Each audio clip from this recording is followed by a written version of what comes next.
I have a wood shop now. Wait, hold on for a second.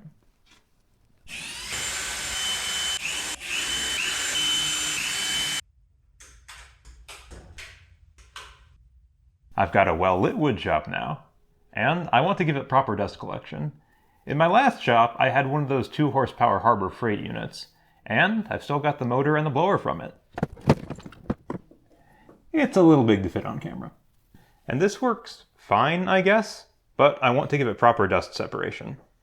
Now, there are a lot of ways I could build a dust separator. Cyclonal and Thean baffles seem to be pretty popular, but both of those two work about the same way. You take a circle, and then you connect your dust hose to the edge like so, your blower motor to the center. When the dust-laden air comes in, the circular frame will cause the air tank to rotate around like a tornado. The air will eventually spiral to the center, but since the dust particles are heavier than air, they should get flung out to the edge of the circle and stay there. Eventually, this dust should fall down into a bucket while the air exits upwards. And those seem to work pretty well. So why am I not making one? Well, I think a 2-stage centrifugal separator would be much more fun. Plus, I've got a 3D printer, so the more complex geometry just isn't an issue for me. So what is a 2-stage centrifugal separator? As the name suggests, there's 2 stages to it. First, the air encounters a diamond in the center of the tube. The idea is that the air will flow around the diamond, but the dust won't be able to make the tight turn and will get deflected into the first dustbin. But that'll still leave a lot of the lighter particles behind. And that's where the second stage comes in. Similarly to the other methods, it spins up the air and flings the dust out to the side. But here, I'm using a set of fins to spin up the air. Like before, the air should easily be able to make it to the other end of the tube, but the dust should get trapped at the edge and eventually fall into our second dustbin. While you were watching that, I printed out these parts right here. My thought was I should keep the cross-sectional area the air is flowing through about the same, or at least changing smoothly throughout the entire length. One interesting consequence of that is that this initial diamond part has the same diameter here as the entrance to the whole system. And this is 4 inches to match my dust hose. Now, a consequence of this is that there is no straight path the air can take through here that won't intersect with the diamond. So hopefully that will mean everything gets knocked to the side and we get a lot of good dust collection out of that. Now, on the next part, any of the dust that gets knocked up instead of down will hopefully encounter this ridge and be smoothly guided to the ground. Then the rest of the air will go through here where it will be spun up. And once again, I'm starting with this 4-inch diameter, and I've got a cone in here so that it smoothly brings the diameter of the whole thing up to 6 inches and then tapers down. So hopefully this will all work. Nothing left to do but build it now.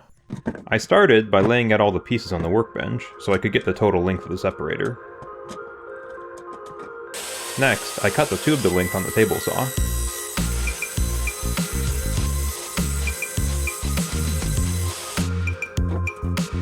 Then I dry fit everything together.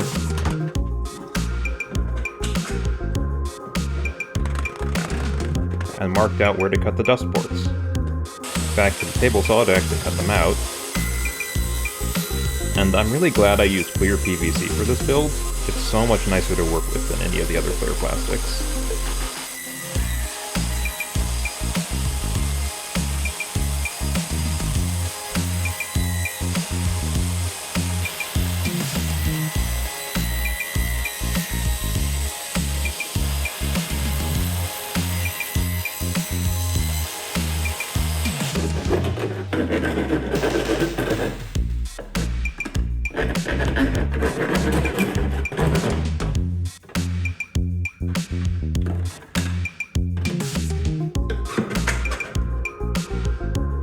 One last dry fit.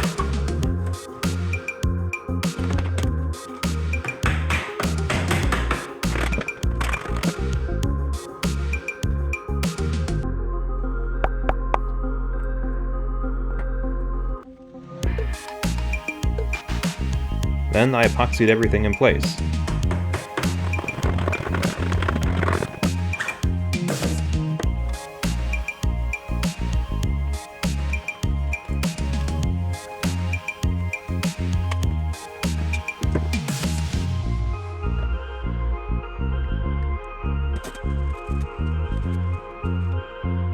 While all that was curing, I took the blower and the motor off the old mount, since I wanted to mount the dust collector to the wall when I was done with it.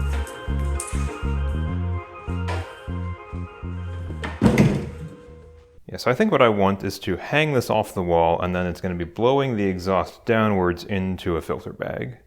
The unfortunate thing is that the mounts for the motor are here, which would be the top. I think once I have the separator all the way on, what I'm going to do is take a piece of plywood and attach it to the top here, and that will come all the way over to loop around and give this some support, as well as something underneath the buckets, which will go here.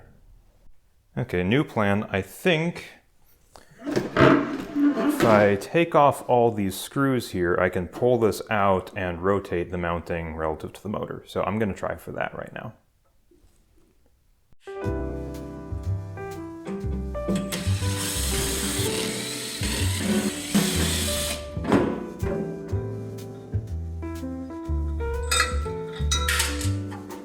And hopefully I just pull this out right.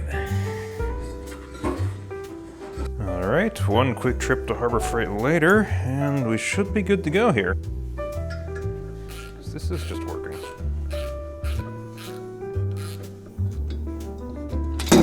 Ah, there it goes. Well, this is exactly what I was hoping for. I should be able to just remove these 4 bolts and then rotate this whole assembly, so let me do that.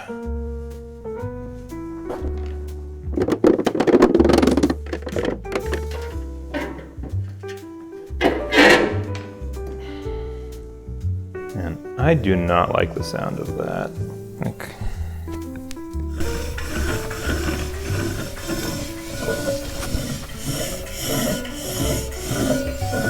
I wasn't planning on this being a full teardown, but I feel like I have to do something about those bearings.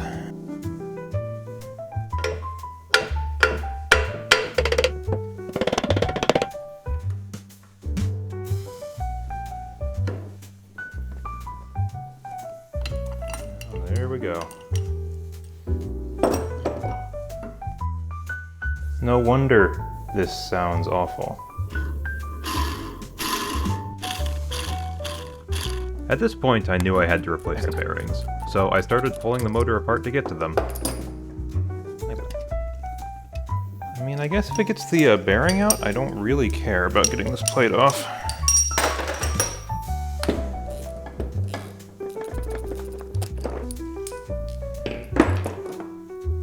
Now, this one actually seems to be in decent shape. It's now a couple days later, and I've got a new set of bearings. Now, one thing I don't have right now is a press to actually put the bearings back on the shaft. And that's why I have the rotor in the freezer right now. My hope is that the cold will have shrunk it enough that I can just slide the new bearings on and I won't have to press very hard. So let's see how that works. Otherwise, I'm gonna be hammering them, which is not how you're supposed to do it, but it might work. I pulled out the thermal camera as well, just to have some extra fun with this. So here is our rotor.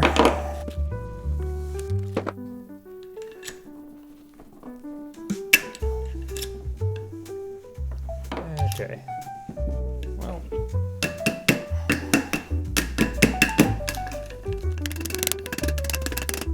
This is obviously not working as well as I was hoping it would.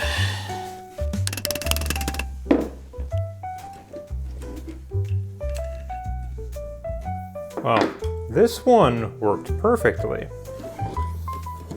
This one is still not quite all the way on there. In any case, as you can see, there's also quite a lot of condensation on this, so I'm gonna wait for it to heat up before I put it back in. I don't want to get any more water inside the motor than there already seems to be. This is all back together, so hopefully I can just put it in and we'll reassemble it. See how well this works.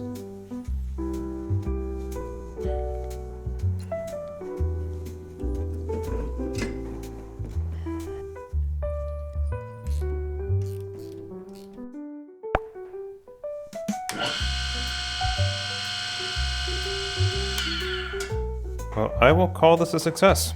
Now I'm gonna put the blower back on in the correct orientation, which I'll remind you is all I wanted to do when I started this anyways. I want down to be this way.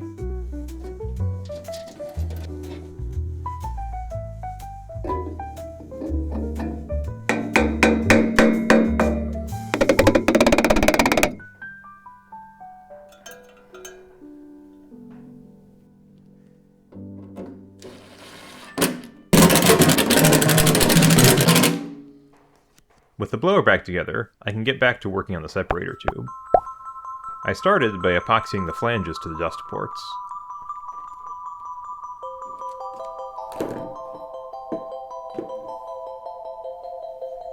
Once those were set, I glued a pair of 5-gallon bucket lids to the flanges.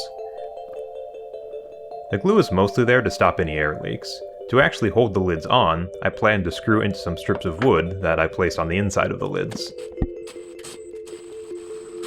In hindsight, I should have cut the tube a little bit longer to make more space for the buckets. I mean, it's not pretty, but it should work.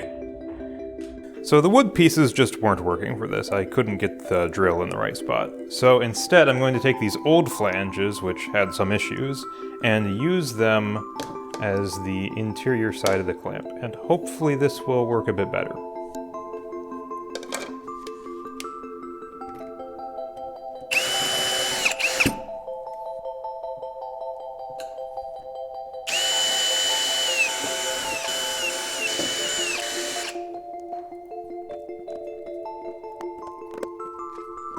You guys know what I'm gonna do with this. It's pretty simple. I'm not gonna bother filming it. So, I'll see you when this is done. The 3D printed flanges worked much better. With them on, I cut holes into the lids to allow the dust through. Put everything together, and mounted it to my wall.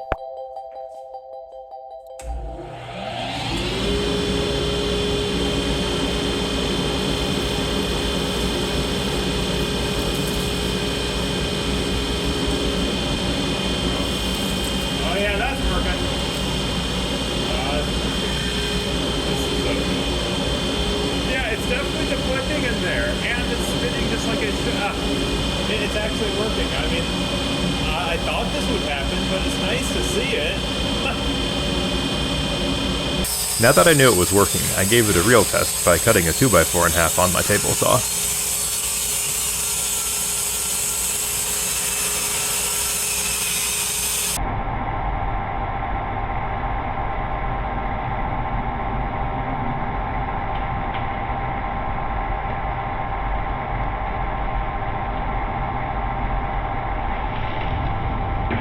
I'm really happy with how well the separator has been doing on these test cases, but I wanted to throw a real project at it so we could get a sense of that before I end the video.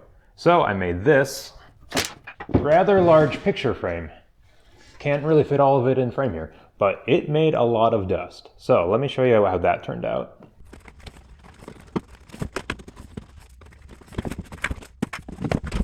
I think this is a lot of dust right here. I've probably got at least 2/3 of a bucket between these two. Now this was the one that was on the first stage, and it's definitely collecting most of the dust. And it does seem like this dust tends to be a bit coarser overall, which matches the theory of how the separator should be working just about perfectly, with the heavier dust being bounced off the cone there. And the second one does seem to have finer dust on average. It still has a lot of the coarse dust in it, but you can see, especially down here, this is some really fine dust. So this definitely tracks with the finer dust making it past the first separator, but still can't get past the second stage. So I'm really happy with this. But this isn't even the best part. Let me show you how much dust is making it through into the filter bag at the end.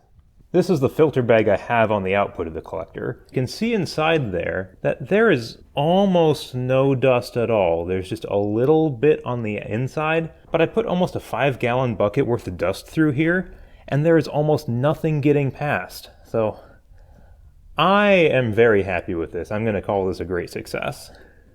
I am super happy with how this project has turned out. I've got a functional dust collecting system, and almost none of the dust is going through the blower anymore, and as you saw, just about everything is getting caught in the buckets by the separator. So I'm calling this a complete success.